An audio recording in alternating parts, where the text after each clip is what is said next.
Assalamualaikum warahmatullahi wabarakatuh.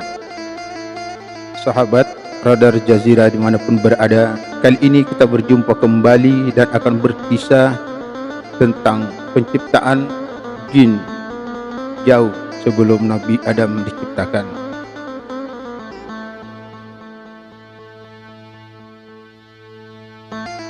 Namun sebelum lanjut, jangan lupa untuk menekan tombol subscribe, like, dan di-share. Sebagaimana kita ketahui, manusia berasal dari satu garis keturunan yang sama, yaitu Nabi Adam alaihissalam dan pasangannya Siti Hawa, sehingga beranak pinak dan menghasilkan keturunan-keturunan yang sangat banyak dan menyebar ke seluruh penjuru dunia ini, dan terbagi dalam banyak suku dan ras manusia hampir seluruh di muka bumi ini. Lalu bagaimana dengan bangsa jin yang hidupnya berdampingan dengan kita? Apakah mereka juga berasal dari satu keturunan yang sama seperti manusia? Satu kisah menceritakan yang awal mula penciptaan bangsa jin. Kakek moyang manusia yang kita ketahui adalah Nabi Adam alaihissalam, sedangkan kakek moyang jin adalah bernama Sumia. Sebagaimana sabda Nabi kita Muhammad sallallahu alaihi wasallam, jin diciptakan dari kobaran api yang menyala-nyala, sedangkan malaikat diciptakan dari cahaya dan manusia diciptakan dari tanah. Di dalam kitab ini dikisahkan bahwa 2000 tahun sebelum Nabi Adam diciptakan oleh Allah, terlebih dahulu menciptakan jin.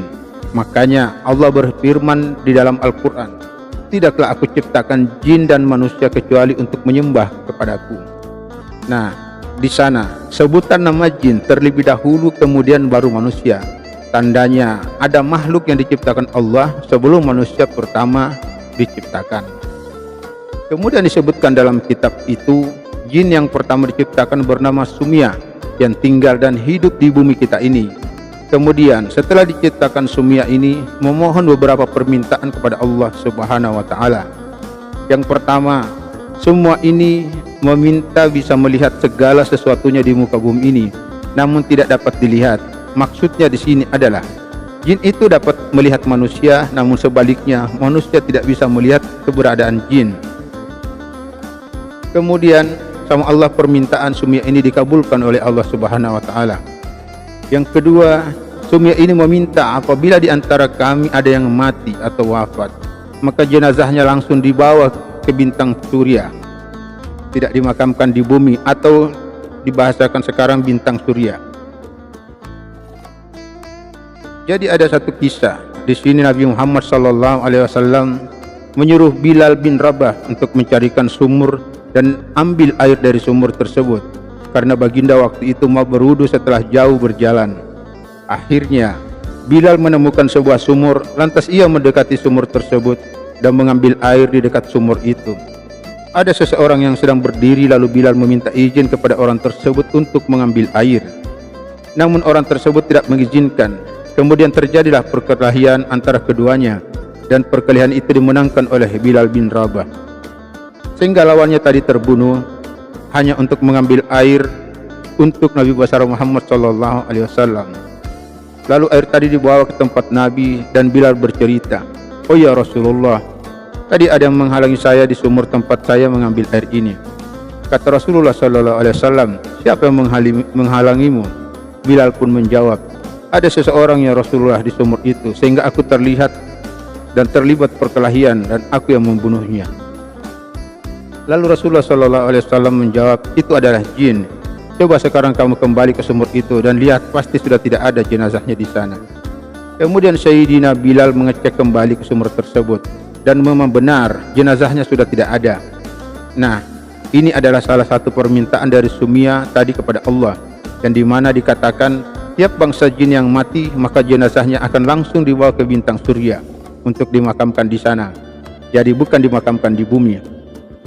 Kemudian lanjut ke permintaan ketiga dari Sumia kepada Allah Subhanahu wa taala, yang meminta agar awet muda. Tatkala bangsa jin menjadi tua, maka ia tubuhnya menjadi muda kembali. Makanya usia dari bangsa jin ini sangatlah panjang, jauh lebih panjang dari manusia, bisa mencapai ratusan hingga ribuan tahun.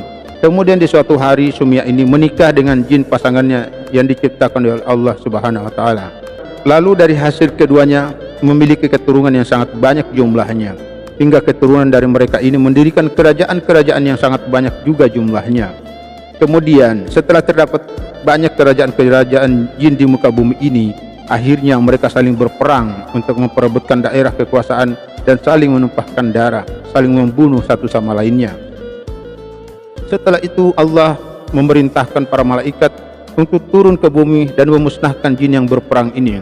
Akhirnya terjadilah peperangan besar antar bangsa jin dan para malaikat, sehingga dari hasil peperangan tersebut dimenangkan oleh para malaikat dan jin-jin yang tersisa dari peperangan lari ke pulau-pulau yang jauh. Wallahu a'lam bishawab. Kita tidak tahu di mana pulau-pulau itu, dan dari peperangan itu banyak sekali dari bangsa jin yang terbunuh. Nah, pada suatu ketika ada telur jin yang menetas yang tidak jauh dari tempat peperangan itu terjadi. Karena sebagian kita ketahui cara bereproduksi jin itu adalah bertelur.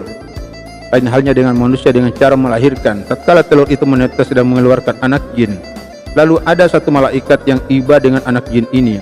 Kemudian mereka tersebut meminta izin kepada Allah Subhanahu wa taala untuk mengasuh anak jin ini, dan Allah pun memperbolehkannya. Anak jin ini dibawa oleh malaikat ke dunianya malaikat dan diasuh, kemudian dididik dengan malaikat-malaikat yang hebat di sana. Salah satunya mau Jibril pun mendidik anak jin ini, hingga pada suatu hari si anak jin tumbuh menjadi jin yang berilmu dan sangat soleh, dan menjadi pemimpin ahli ibadah kala itu di kalangan mereka. Pada suatu hari Allah menciptakan Nabi Adam alaihissalam dari tanah. Lalu Allah memerintahkan kepada seluruh malaikat dan jin tadi untuk sujud kepada Nabi Adam alaihissalam. Seluruh malaikat pun sujud kepada Nabi Adam, namun jin tadi tidak mau sujud kepada Adam alaihissalam. Kemudian Allah bertanya, apa yang menghalangi kamu untuk sujud di saat aku perintahkan kepadamu? Kemudian si jin ini menjawab, saya lebih baik daripada Adam engkau ciptakan. Aku dari api dan dia dari tanah. Sehingga pada saat itu juga Allah Subhanahu wa taala mencabut semua gelar-gelar kesolehan yang dimiliki jin ini karena memiliki sifat sombong tadi, kemudian merubah namanya yang tadinya Azazil menjadi iblis yang kita ketahui sampai sekarang ini. Seperti itulah kisah tentang Sumia, nenek moyang bangsa jin yang pertama kali diciptakan oleh Allah Subhanahu wa taala. Semoga menambah khasanah keilmuan kita dan kita semakin bertakwa dan bersyukur kepada Allah Subhanahu wa taala atas apa yang kita miliki saat ini. Wallahu a'lam bishawab. Assalamualaikum warahmatullahi wabarakatuh.